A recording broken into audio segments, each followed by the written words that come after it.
તો હાઈકોર્ટમાં આ મામલે પીઆઈએલ તો કરવામાં આવી છે। જોવાનું રહ્યું કે આ સમગ્ર મામલે શું કાર્યવાહી થાય છે। શું જનતાને આ 40 કિલોમીટરમાં જે 2 ટોલ ટેક્સ નાખી દેવામાં આવ્યા છે તેનાથી કોઈ રાહત મળે છે કે નહીં।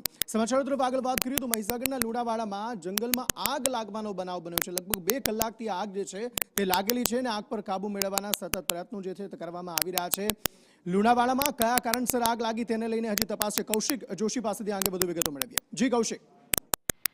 ચોક્કસથી કહી શકાય કે મહીસાગર જિલ્લામાં હોળી બાદ આસ્થાની જે આગ હોય છે તે સ્થાનિક લોકો દ્વારા લગાવવામાં આવતી હોય છે ને તેના કારણે હોળી બાદ એક ડુંગરો પર આગ લાગે છે ત્યારે આસપાસમાં જે વૃક્ષો હોય છે તેને મોટા પાયે નુકસાન થાય છે। જો કે છેલ્લા 5 વર્ષથી આ ઘટના સતત બની રહી છે તેમ છતાં પણ વન વિભાગ દ્વારા કોઈ પણ પ્રકારની કાર્યવાહી ન કરતા હાલ જે આગ લગાવવાની જે ઘટના છે જે આસ્થા છે તે વધી રહી છે અને તેના કારણે જ આસપાસના વિસ્તારોમાં હોળી બાદ ફરીથી એકવાર આ મહિનાની અંદર ચોથીની ઘટના છે કે જ્યાં આગ લાગી છે ને જેના કારણે આસપાસના જે જંગલો છે અથવા તો જંગલી જે પ્રાણીઓ છે તેને નુકસાન થયું છે।